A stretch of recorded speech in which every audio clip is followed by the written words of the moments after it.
ઐતિહાસિક ભુજનો 477મો સ્થાપના દિવસ ઉજવાયો। ઐતિહાસિક ભુજના સ્થાપના દિન ભુજ શહેરના ભુજિયા ડુંગરેથી આખા શહેરમાં દૂધની ધારાવાળી કરવામાં આવી હતી। સ્ટોરી રિપોર્ટ બાય દર્શન મહેતા, ભુજ। આજે 477મો જન્મદિવસ છે।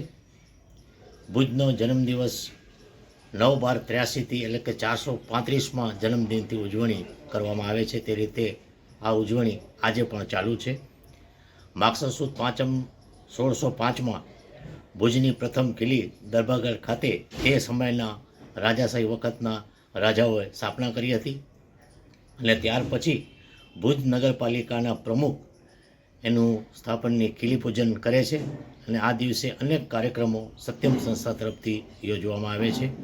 આજે પણ ભુજની અંદર જ્યાં પ્રથમ કિલ્લી ખોડાઈ છે એવા દરબારગઢ પ્રાગમહેલની અંદર કિલ્લી દર્શન પછી ભુજ શહેરના ઐતિહાસિક ચિત્રો દોરવાની સ્પર્ધા, તેના વિજેતાઓને ઇનામો, ભુજ દર્શન તેમજ ભુજના સ્થાનિક અને રાષ્ટ્રીય નેતાઓની પ્રતિમાઓને વંદના, ભુજને દૂધની ધારાવાળી જેવા અનેક કાર્યક્રમો આજે ભુજની સત્યમ સંસ્થા તરફથી યોજવામાં આવ્યા છે।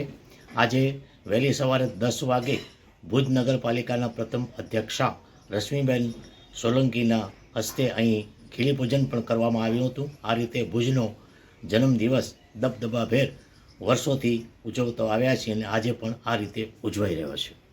ભુજ શહેરના 477માં જન્મદિને ભુજ શહેરના નાગરિકોને ખૂબ ખૂબ અભિનંદન અને આગામી સમયમાં ભુજના નાગરિકોને પ્રાથમિક સુવિધાઓ સારી રીતે મળતી રહે એવી શુભેચ્છાઓ।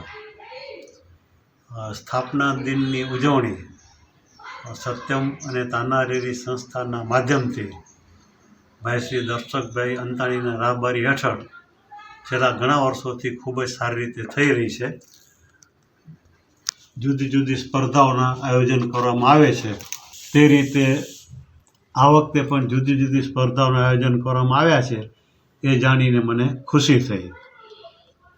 ભુજ શહેરનો કલ્પનાતીત વિકાસ થયો છે, ખાસ કરીને 2001ના ભૂકંપ પછી।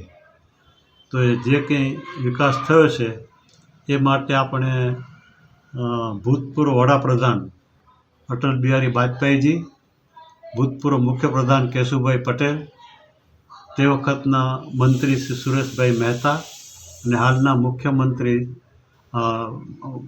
ભૂતપૂર્વ મુખ્યમંત્રી અને હાલના પ્રધાનમંત્રી નરેન્દ્રભાઈ મોદી, એમના આપણે ખૂબ આભારી છીએ આ જે કંઈ કલ્પનાતીત વિકાસ થયો છે તે માટે।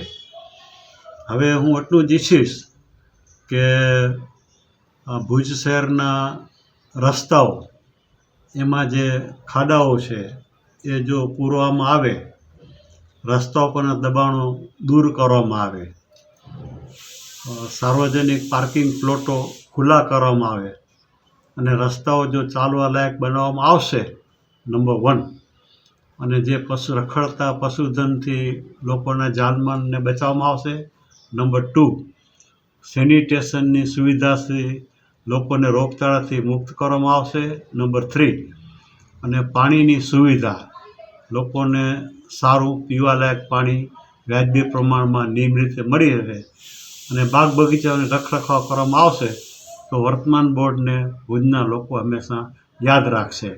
કોઈપણ પ્રકારની ટીકા ટિપ્પણીમાં ભર્યા વગર ભુજ શહેરના નાગરિકોની આટલી અપેક્ષાઓને જો વાચા આપું અસ્થાને નહીં ગણાય।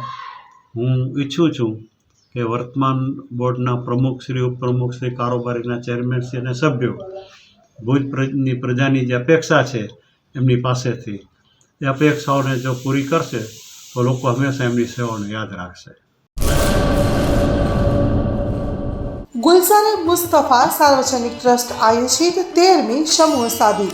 આથી આપણે જણાવતા ખુશી થાય છે કે દર વર્ષની જેમ આ વર્ષે પણ ઇન્શાઅલ્લાહ સમૂહ શાદીનું આયોજન કરેલ છે, જેના ફોર્મ ભરવાનું ચાલુ થઈ ગયેલ છે।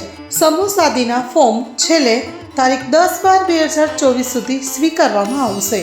સમૂહ શાદી ઇન્શાઅલ્લાહ તારીખ 19/1/2025 રવિવારે યોજવામાં આવશે। ફોર્મ મેળવવા સંપર્ક કરો Haji Mohammad Rafiq Jusab Baloch, Bharat laundry, Jat tea house સામે, મોટા Pir road, Sanjognagar, Bhuj, Kutch. Mobile number 9687314318.